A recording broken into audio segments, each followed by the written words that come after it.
Okay, is everybody on? You should have everybody. Commissioner is here. Commissioner Bailey. Bailey's here. Presley. Yeah, I'm here. All right, we're going to get started. Good morning, everybody. Thank you for being on the call at this time. I'd like to recognize Commissioner Bailey so he can recognize our pastor for the day. Good morning, everybody, and Happy New Year.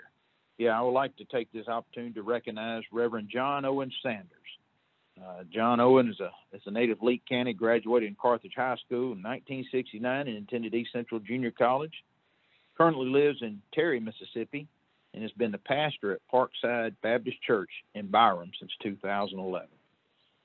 Extremely close to the family of Jonathan Setters. We're actually kinfolk, his mother-in-law and my grandmother's sisters. Spent a lot of time as a young man on their farm, riding horses with him and his family during the summer.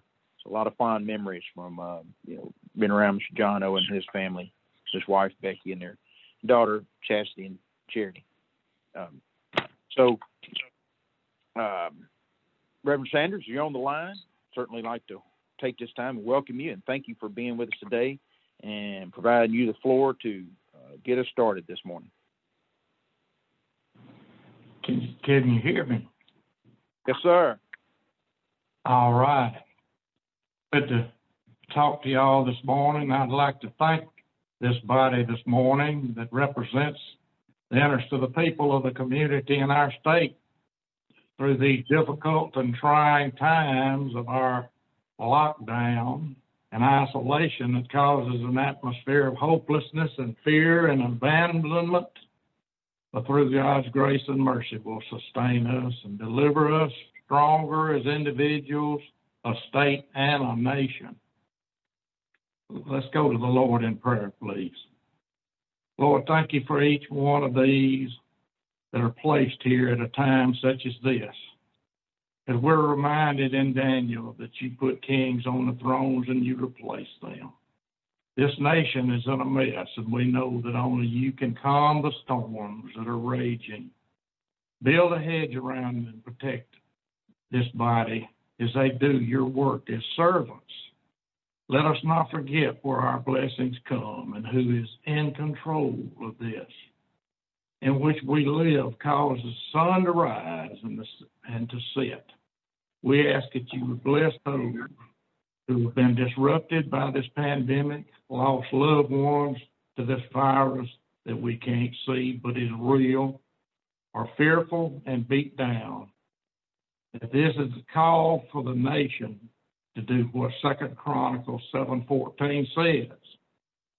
If my people, which are called by my name, shall humble themselves and pray and seek my face and turn from their wicked ways, then will I hear from heaven and will forgive their sins and heal their land.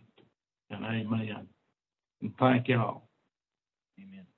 Thank you, Pastor Sanders. Good to hear from you. And my mistake there, his daughters is Christy and Charity. Got too many cousins there. Sorry about that. But thank you for this morning for joining us and for those, extremely important words. Mr. Chairman, back to you. Thank you, Pastor. As we proceed, we'll start with the consent agenda with item number 1, adoption of the proposed consent agenda for January 21 meeting of the commission. Is there any questions? Mr. Press, I move we approve.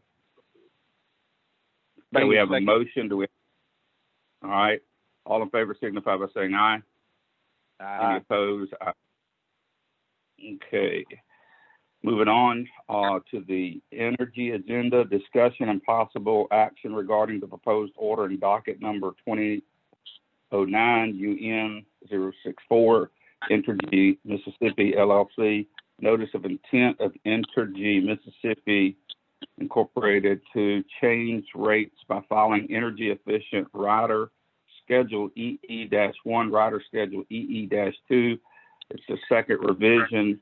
Ms. Meyer, please take it. Thank you, Chairman. On November 6th of 2020, Entergy made its annual EE-2 filing. The purpose of Rider Schedule EE2 is to establish rates by which the company will recover its energy efficiency Quick Start Plan program cost. Due to the Commission's revised Rule 29, the Commission approved Entergy's plans to transition its demand-side management cost, including energy efficiency program cost recovery, to its 2021 formula rate plan. However, Rider Schedule EE2 will remain in effect during calendar year 2021 to reflect the final true-up of the 2020 calendar year. Expenditures incurred during and after 2021 will be recovered through the company's FRP filing. During its review of the filing, staff recommended that certain expenses in the amount of approximately $7,300 be removed from the revenue requirement. Due to the immaterial impact of the proposed factors, staff recommends that the disallowance be removed from the upcoming true-up and recorded to Entergy's books within the first quarter of 2021. The total 2021 revenue requirement is approximately $529,000, which represents the 2020 true-up. The proposed EE2 factors result in a 94-cent decrease per month for an average residential customer using 1,000 kilowatt hours. Staff's review of the filing is complete and staff recommends approval. This is Commissioner Press. I move we approve. Bailey, second.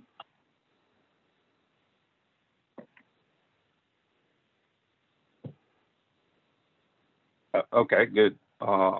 We have a motion and a second. All in favor signify by saying aye. Aye. Any opposed? Ayes have it. So the motion passed. So we'll move on the next item. I understand we're taking 2, 3, 4, 6, 7, and 8 all together. So I'm going to read each one, and I'll let Ms. Myrick pick it up after I read it, and then we'll just go down the list and then take them up at the end. So number 2 would be discussion and possible action regarding the proposed order docket number 2013 UN 178 Entergy, and this Entergy Mississippi LLC, notice of intent of Entergy Mississippi to implement a routine change in rates, rider schedule ECR-4. Ms. Myrick. Thank you, Chairman. On November 6th of 2020, Entergy filed its annual energy cost recovery rider, referred to as the ECR-4, as well as its percentage adjustment factors for the power management cost recovery rider, the MISO cost revenue rider, the unit power cost recovery rider, the grid modernization cost recovery rider, and its restructuring credit, all of which will be billed to customers beginning in February. The ECR-4 rider is Entergy's fuel adjustment clause, through which it is allowed to recover the actual cost of fuel burned and purchased energy pursuant to Mississippi Code Section 77342. For 2021, the proposed ECR factor will decrease from a negative 0.01823 cents per kilowatt hour to a factor of a negative 0.019957 cents per kilowatt hour for February of 2021 through January of 2022. The monetary amount, the monetary amount associated with the change in the ECR factor is a decrease of $22.2 million, which decreases a 1,000 kilowatt hour residential bill by $1.73 per month. And the primary drivers of this decrease are lower than projected fuel costs for 2021 and forecasted low decreases of 1%, along with an over recovery from the prior period that offsets the fuel costs for the current period.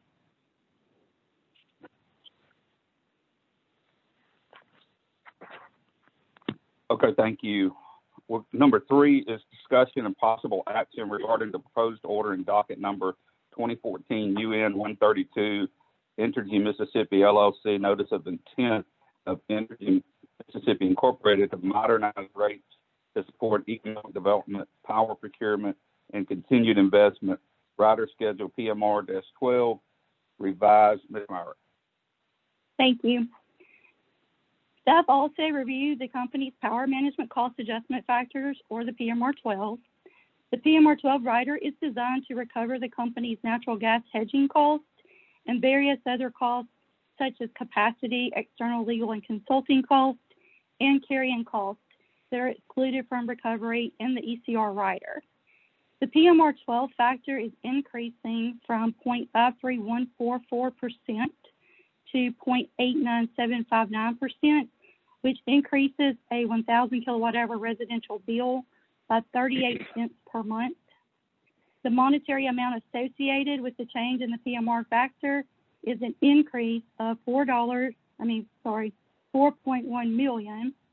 The change results from a larger under recovery balance due to higher than projected gas hedging losses for the prior period, coupled with lower than projected PMR revenues and higher projected consulting costs.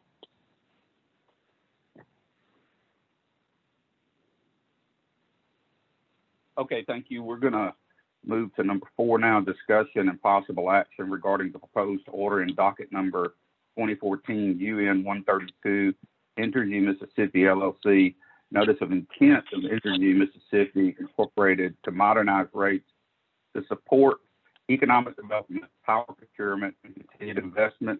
Rider schedule UPC 4 revised. Ms. Myrick. Thank you. Staff reviewed the unit power cost recovery rider, or UPC 4. The UPC 4 factor is used to provide Entergy cost recovery related to capacity cost of wholesale baseload generation purchased from Entergy Arkansas.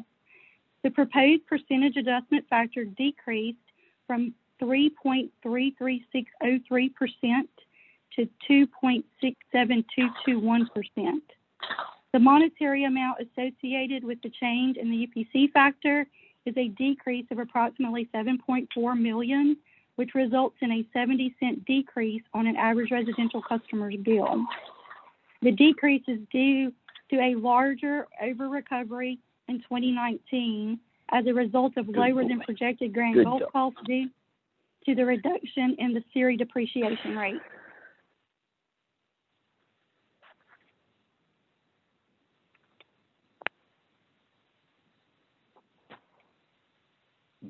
Are you done, Ms. Myrick? Yes, sir. Okay. The next one is number 6, discussion and possible action regarding the proposed order in docket number 2017 UA 189, Entergy Mississippi LLC application of Entergy Mississippi Incorporated to continue delivering the economic and reliability benefits of participation in the Mid-Continent Independent System Operator Incorporated Regional Transmission Organization, rider schedule MISO 2. Ms. Myrick. Thank you. This is Entergy's MISO cost and revenue rider, which is referred to as MISO 2 rider. It was approved by the Commission in 2015 for Entergy to recover its credit or credit the cost of revenues associated with MISO membership that cannot be flowed through to the fuel adjustment clause. The proposed MISO 2 factor decreased from a negative 2.81338% in 2020 to a negative 2.98907% for 2021, which results in a 19-cent decrease on an average residential customer's bill. The monetary amount associated with the change is an increase of approximately $2 million in the credit received from MISO. The change in the factor is driven largely by an over-recovery of $4.7 million, resulting from the prior period due to tax reform. Ms. Myrick? Okay, thank you. Go ahead. Ms. Myrick, this is Brent here. So even though you're talking in terms of negative, the negative rate factors, this is actually, in fact, a benefit to ratepayers being collected. Right. It's actually a credit to their bills because of the revenues collected from MISO. Thank you. Okay, if there's not any more questions, we're going to move on to number 7, discussion and possible action regarding the proposed order in docket number 2017 UN 198, Entergy Mississippi LLC, Entergy Mississippi Incorporated, notice of intent for recovery of electric grid modernization and rural fiber cost, rider schedule GMR 1. That's the second revision, Ms. Myrick. Thank you. In this filing, staff reviewed Entergy's grid modernization cost adjustment rider, which is called the GMR1. This rider was approved for Entergy to recover its costs associated with expansion of fiber optic infrastructure in rural areas in Mississippi in support of broadband expansion. Entergy and Ceasefire signed an agreement in 2018 for Entergy to lease fiber from Ceasefire to serve its grid modernization needs, while Ceasefire uses its excess fiber to provide broadband services to customers in the area. Entergy and Ceasefire agreed to 5 routes within Mississippi to expand broadband. In the current filing, Entergy and Ceasefire have identified and added 2 additional routes to be included in the GMR. Additionally, Entergy has partnered with Tallahatchie Valley EPA on a pilot project in 2 locations that will improve Entergy's distribution infrastructure and allow Tallahatchie Valley to provide additional broadband services in the area. Also, Entergy has included in the GMR costs related to the replacement of a portion of its aged fiber backbone from Jackson to Macomb. The proposed GMR 1 factor is increasing from 0.1632% in 2020 to 0.20294% for 2021. The total revenue requirement of approximately $2.7 million results in an increase of 4 cents on an average residential customer's bill. And the increase is due to higher depreciation and amortization costs resulting from the additional fiber project, offset by a change from an under recovery to an over recovery from the prior period. Okay, is there any questions? Ms. Myrick, this is We'll move on. So this is Bailey. Go ahead. Yes, sir. All right. So Ms. Myrick, so these charges, and I don't want anybody to construe that I'm against the concept of expanding broadband access and deployment here in Mississippi, but these projects were made possible through our enhanced grid investments component of our IRP rule for the most part. That's correct. So as it relates to this order, and this is where I'm getting to my concerns on this, is the draft order we have proposed makes a reference to the November 13th, 2020 submittal, the annual submittal by Entergy of their grid modernization schedule. And I just want to say that the publicly made version is just very general, very nondescript or lacking substance of what is anticipated in these projects in the public submittal there. And I would hope going forward that companies are more descriptive, more comprehensive in the outline and description of these projects going forward.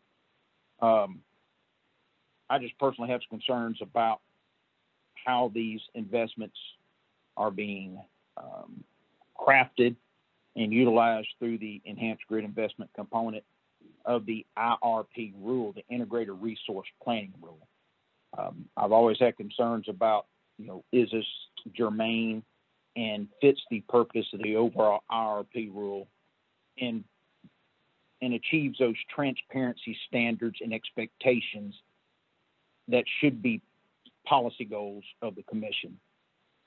I just want to state for the record going forward my concerns of the broadness and the current concerns I've always had of what this potentially opens the door for in interpreting what is an enhanced grid investment. If simply replacing backbone fiber is a grid enhancement.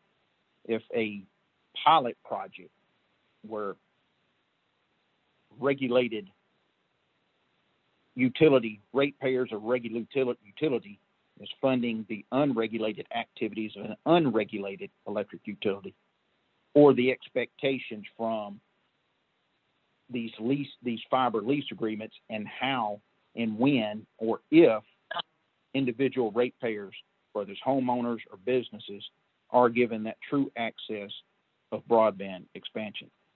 And I just wanted to voice, as commissioner, my concerns going forward and hopefully have greater transparency, conversation, and understanding about the multiple benefits these projects provide, whether it's broadband, whether it's reliability, or truly grid modernization enhancement. And that's all. That's Okay. Any other? Okay. Thank you, Commissioner. Any other discussions? We'll move on to number 8, discussion and possible action regarding the proposed order in docket number 2018 UN 258, Entergy Mississippi LLC. Entergy Mississippi LLC notice of intent for return of restructuring customer bill credits, rider schedule RC1 revised. Ms. Myrick? Thank you. Lastly, staff reviewed the annual restructuring credit rider schedule RC1, and this rider is in compliance with Commission order dated September 25th of 2018 and docket number 2018 UA 39, where the Commission approved the company's restructuring filing in order for the company to seek more favorable tax treatment. In the September 20th order, or 25th order, Entergy was directed to provide customer bill credits of $27 million over 6 years through the restructuring credit rider. The company proposes that the recalculated restructuring credit adjustment factor of a negative 0.40082% be applied beginning with February billing, which will result in a monthly increase of 3 cents for an average residential customer using 1,000 kilowatt hours. The increase results from the forecasted base revenue increase that will result in over-crediting bills by approximately $252,000 in the next rate period, if not adjusted. Increasing the factor properly aligns the credit amount with the $4.5 million allocated to this period. And Commissioner, I'm going to go on and do staff recommendation for all the other rider schedules, if that's okay. Yeah, sure. Okay. And so overall, beginning in February billing, an average residential customer using 1,000 kilowatt hours should experience a decrease of $3.11 per month, or 2.88%. And staff has reviewed each of these filings along with supporting documentation. And we've checked the clerical accuracy of each filing, and where applicable, have traced the amounts reported to the company's books and records. And staff recommends that certain non-recoverable items in the amount of approximately $96,000 be removed from the upcoming true-up of the fuel adjustment clause.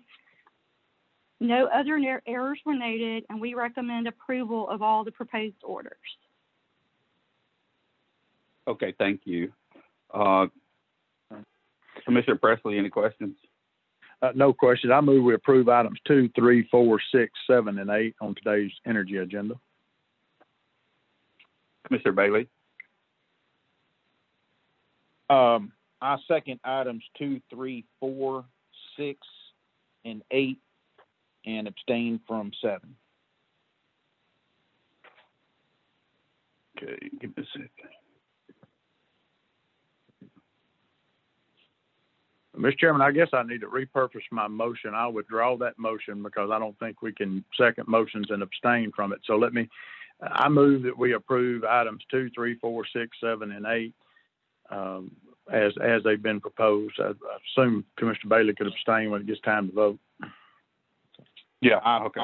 I second the motion to adopt agenda items 2, 3, 4, 6, and 8.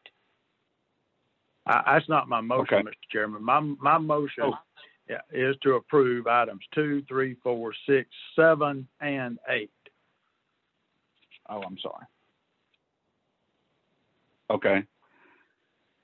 I'll second the motion. All in favor signify by saying aye. Aye. Aye. Any opposed? The motion passed. All right, we're going to go on to number 5 now. Discussion and possible action regarding the proposed order in docket number 2015 UN 109, Spire, Mississippi Incorporated. notice of Spire, Mississippi Incorporated of the filing of routine changes in its rate stabilization adjustment rider, RSA. Ms. Myrick? Thank you, Chairman. Spire filed its annual rate stabilization adjustment rider on August 28th of 2020, presenting the company's verifiable historical data for the 12 months ended June 30th of 2020. The filing indicated an allowed return on equity of 10.03% with an earned return on equity of 6.71%, indicating a revenue adjustment increase of approximately $627,000 is warranted. Staff reviewed the company's filing along with numerous data responses. Staff proposed several adjustments to the company's filed figures. And on January 6th, the company and staff entered into a joint stipulation that decreased rate base by approximately $508,000. In addition to the reduction to rate base, staff and the company agreed that operating expenses should be reduced by approximately $250,000 for expense disallowances, along with related adjustments to interest expense and taxes. Staff's adjustments decreased the total revenue requirement approximately $327,000, and the stipulated revenue adjustment of approximately $300,000 results in a monthly increase of 79 cents and an average residential customer bill, which is 54 cents lower per month than the original amount proposed by the company. Staff has reviewed the filing and supporting documentation and is satisfied that the results as stipulated represent a fair and reasonable revenue requirement, and accordingly, staff recommends approval of the order adopting the joint stipulation. Commissioner Okay, Chris, is there any questions? Okay, Commissioner Bailey? No question. Do you going to second it, or I'll second Oh, I'm it? sorry, I didn't What do you want? hear the motion. Second. Okay. All in favor signify by saying aye. Aye. Aye. Any opposed? Ayes have it. I want to move on to number 9. Discussion and possible action regarding the proposed order in docket number 2020 UN 181, Mississippi Power Company, notice of Mississippi Power Company of filing the fuel cost recovery and energy cost management factors for February 2021 through January 2022, schedules FCR 2, ECM 2. Ms. Myrick? Thank you, Chairman. On November 16th of 2020, Mississippi Power Company filed its annual proposed fuel cost recovery, which is the FCR2, and its energy cost management, or ECM2, factors to be applied to customer bills with the first billing cycle of February. The FCR2 rider is the company's fuel adjustment clause, through which it is allowed to recover the actual cost of fuel burned and purchase energy pursuant to Mississippi Code 77342. The ECM2 rider is designed to recover the company's natural gas hedging costs, carrying costs, and certain commission-approved consulting costs that are excluded from recovery in the fuel adjustment clause. The FCR2 factor is decreasing by 0.000195 cents per kilowatt hour, and the ECM2 factor is increasing by 0.000398 cents per kilowatt hour, resulting in a net increase in the factor of 0.000203 cents per kilowatt hour, which is an increase of approximately 20 cents on an average 1,000 kilowatt hour residential customer bill. The monetary amount associated with the change in the combined factors is an increase in retail billings of $2.4 million. The net increase in the proposed factors is driven largely by an under-recovery balance in the ECM from the prior period due to hedging losses. Staff has completed its review of the filing and the supporting documentation, including the responses and multiple data requests. Staff's review of the 2020 fuel adjustment clause expenses. We reviewed the expenses and reconciled our audited figures with those of the independent auditors. And consistent with prior practice, staff recommends that certain expenses related to incentive compensation and stock options in the amount of $66,000 be removed from the upcoming true-up of the fuel adjustment clause, and staff recommends approval of the proposed order implementing the new factors. Okay, is there any Mr. President, questions? I move we approve. Okay, Bailey, second. we have a second. All in favor, signify by saying aye. Aye. Any opposed? Okay, ayes have it.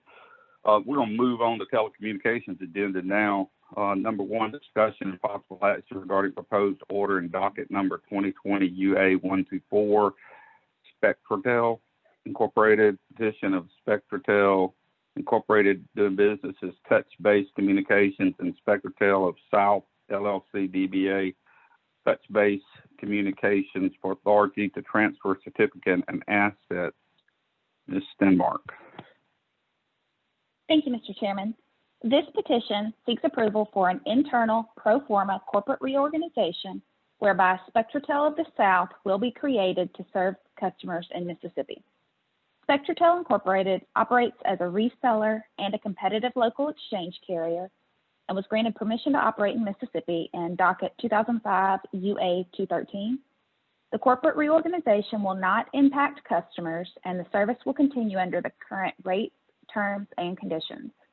Through the transaction, Spectratel is not seeking to expand or reduce its operating authority, and its services to customers and service obligations will not change as a result. The petition is not subject to FCC approval under Section 214 due to its pro forma nature. The petition has been reviewed by the Public Utilities staff, and we find that the petition is in order. Staff recommends approval. Okay, is there any questions on this? Commissioner Presley, I move we approve. Bailey, second. Yeah. All in favor, signify by saying aye. Aye. Aye. Any nays? All ayes have it. Now we're going to move over to the water and sewer agenda. Number one, discussion and possible action regarding the proposed order and docket number 2020 UN 130, Town of Salis, order approving filing. Ms. Taylor. Thank you, Mr. Chairman. Before the commission is the proposed order approving filing. The filing reference in the order's title is the notice of intent filed by the Town of Salis on September 24, 2020, seeking an increase in its water rates in its certificated area located in Attala and Lake counties beyond its corporate limits. Upon receipt of the filing, the Public Utility staff conducted a full investigation and reviewed the town's books and records and now recommends approval. The commission exercises jurisdiction over the Town of Salis because the municipality is operating a water utility in excess of 1 mile outside of its corporate limits and pursuant to a commission-issued certificate of public convenience and necessity. The proposed order addresses only the water service rate, terms, and conditions to the commission's jurisdictional customers being served by the town. Due and proper notice of the filing has been given for the time and in the manner prescribed by law. No protests, objections, or interventions have been filed in the docket. I'll refer you to Exhibit A of the order, which is the proposed revised tariff. The following rate increases are proposed. For jurisdictional customers, the base rate, which is usage up to 2,000 gallons, will be increased to $16, up from $13. For all of the town's residential customers and single unit commercial customers, usage in excess of 2,000 gallons, the rates will increase from $3.75 per 1,000 gallons to $4.25 per 1,000 gallons, which is a 50-cent increase. For multi-unit commercial customers on a single meter, the base charge goes up for units between 2 and 20, up from $25 to $35, up to 6,250 gallons, and over that, the increase will be $3.75 from $3.75 to $4.25 per 1,000 gallons. For units 21 through 50, the charge goes up from from 100 to 150 for up to 25,000 gallons, and for usage over 25,000 gallons, will increase from $3.75 to $4.25 per 1,000 gallons. For units 51 to 100, the commercial customer will be charged $450 instead of the $300, up to 75,000 gallons. And then and then above that will be increased from $3.75 to $4.25 per 1,000 gallons. For over 100 units, the commercial customer will be charged $450 instead of $300, plus $1 per unit over 100 units.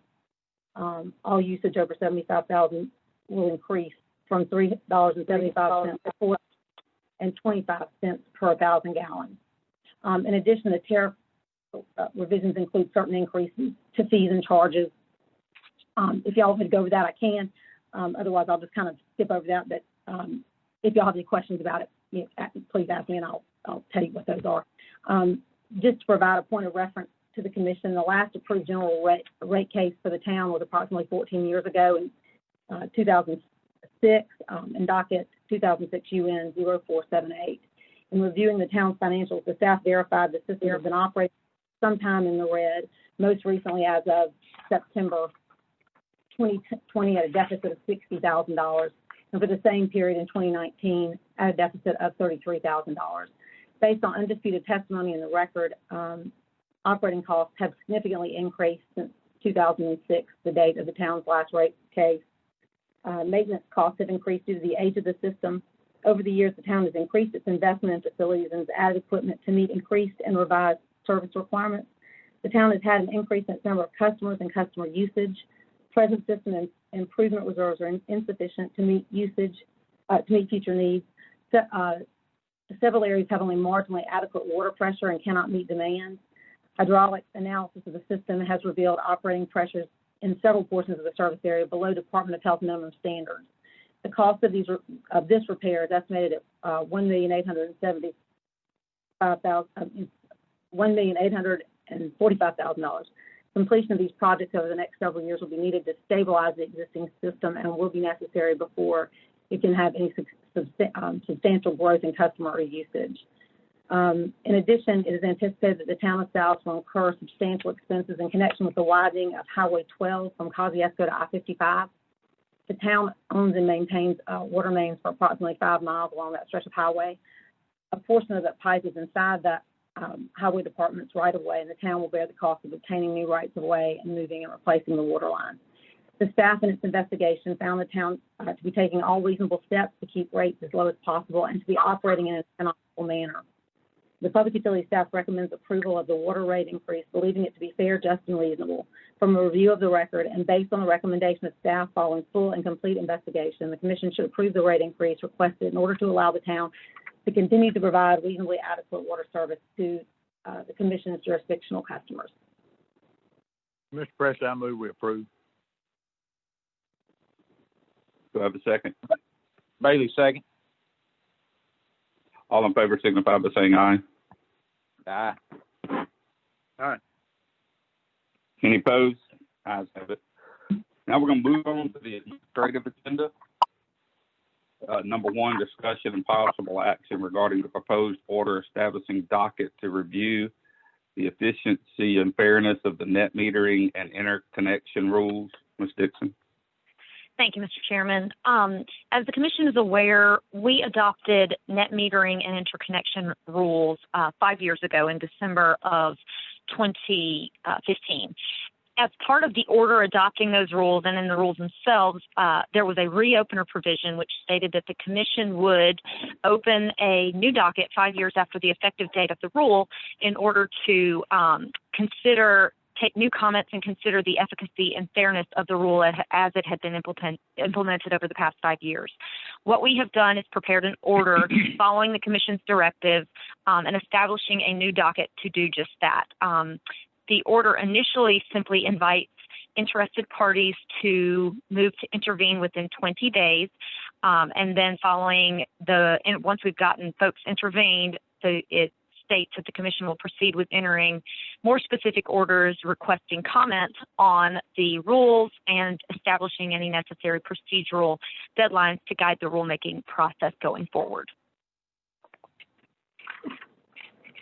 Is there any questions? Mr. President, I move we approve. That's Bailey, second. All in favor signify by saying aye. Aye. Any opposed? Ayes have it. Move on to number 2, discussion and possible action of docket number 2000 UA 721, request by LCR Telecommunications LLC for cancellation of its certificate of public convenience and necessity. Ms. Taylor. Thank you, Mr. Chairman. Commissioners, before you is a matter of a cancellation of a certificate of public convenience and necessity issued to LCR Telecommunications LLC. This matter is properly before the Commission. With its broad authority over public utilities, the Commission can issue and cancel CPCNs pursuant to 7733 and 77321, respectively. LCR is a public utility within the statutory definition and obtained a CPCN from the Commission. Thus, the Commission has jurisdiction over LCR and subject matter. The Commission granted LCR CPCN on February the 20th, 2021, to provide intrastate, inter-exchange services in Mississippi. On December the 9th, 2020, LCR filed with the Commission its informal application for cancellation. The Commission, upon hearing and due notice, has discretionary authority to cancel the certificate if the cancellation is in the best interest of the public. By requesting the cancellation of its own CPCN, LCR has voluntarily waived its right to a hearing under 77-321. Due and proper notice of the filing has been given in the manner and for the time prescribed by law, and there have been no protests, objection, or intervention filed in the docket. The Commission, therefore, can dispose of this matter in accordance with RP 10 of the Public Utility Rules of Practice and Procedure. LCR has no customers in the state of Mississippi and desires to cancel its CPCN issued in this docket. Cancellation of the CPN issued to LCR is in the best interest of the public and should be granted. Okay, thank you. Is there any questions? I move we approve. Okay, we have a motion. We have a second. All in favor signify by saying aye. Aye. Any opposed? Ayes have it. Okay. One last item of business before we adjourn. I'd like to make a motion to raise the salary of Catherine Collier, Executive Director, who is now also the Acting General Counsel, up to the next step or the top step rate allowed by the Personnel State Board for her position effective February 21. Do I have any questions or motion? I second the motion, Commissioner Presley. Is that effective February 1, Mr. Chairman? Yes, February 1, 2021. Okay, we have a motion, second. All in favor signify by saying aye. Aye. Any opposed? Ayes have it. All right, that's it. Thank you. Is there any other business before the commission? Yeah, but before we pass away, I just wanted a couple things, and so 2 or 3 matters, if that's okay. First off, I hope that in February we can move forward to more of a limited in-person meeting of the commission as we continue to get. I know there tends to be a COVID cloud continue hanging over us in the state, but I think for more effective dialogue, I hope we can move into a more in-person, limited participation role going forward in February. I also do want to recognize that Ricky Cotton, the director of our Pipeline Safety Division, his mother passed away on Tuesday, January 5th, and just let him know that our prayers are with him and his family going forward. This for Commissioner Presley, as some of you may know, he was appointed to the FCC board. I wanted him just to take a minute or two, just to expand on that and what that means is for his participation as commissioner from Mississippi, what that means for this state. Thank you, Commissioner Bailey. This is the Federal State Joint Board on Universal Service, which actually by federal law and FCC rules is created, where the FCC commissioners and 4 state commissioners around the country, mix of political parties, states that are recipients from the fund, net recipients and net donors. And so joining me from around the nation, Mississippi is a state that we get back more from the Universal Service Fund than we pay in. So we're a net recipient state, as is the state of South Dakota. Commissioner Nelson there is the second recipient state. And then the 2 contributor states commissioners are Commissioner Karen Charles Peterson of Massachusetts and Commissioner Michael Karen of Connecticut. And then also there's a consumer advocate appointee on the Federal State Joint Board. One of the main things that this board does, working with the FCC, is look at not only the policies that are in place related to USF funds, contributions by carriers, the contributions that are paid into the fund, but also the types of reforms that are needed to make sure that the utilization of those dollars, which is around the last budget figure I saw, of course, we've not had a meeting yet, was somewhere around $9 billion a year comes into the Universal Service Fund. And so this joint state board looks at not only contribution reform, how those dollars are spent, but working with the FCC on all the processes related to the programs that are funded by the Universal Service Fund, one of which, there are many, but one of which in that budget, of course, is the Rural Digital Opportunity Fund that we just received, or Mississippi Care has been designated $495 million on broadband access. Lifeline is a part of that. Still the old legacy support funds are a part of it. And so this is a very important, in my opinion, effort working with the FCC that states have a voice related to how the Universal Service Fund is spent, what type of reforms are needed, and really to protect those dollars and ensure that they're going for the prioritized projects that the law calls for. So it's an honor to be able to work with this and look forward to work with this board and look forward to doing that, and appreciate your kind words.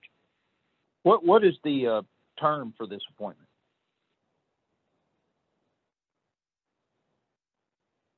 My understanding is it's as long as you serve as a commissioner, unless you're removed. Oh, okay. Oh, when you mention reforms, I know you're going to get the mapping straightened out, aren't you? Well, we're going. There's funding. Well, expound on your question, Commissioner Bailey. I want to make sure I answer correctly. That was just sort of tongue in cheek. As far as FCC maps have always been a bone of contention with everybody, and you mentioned reforms. Was that going to be one of the areas of focus of this board?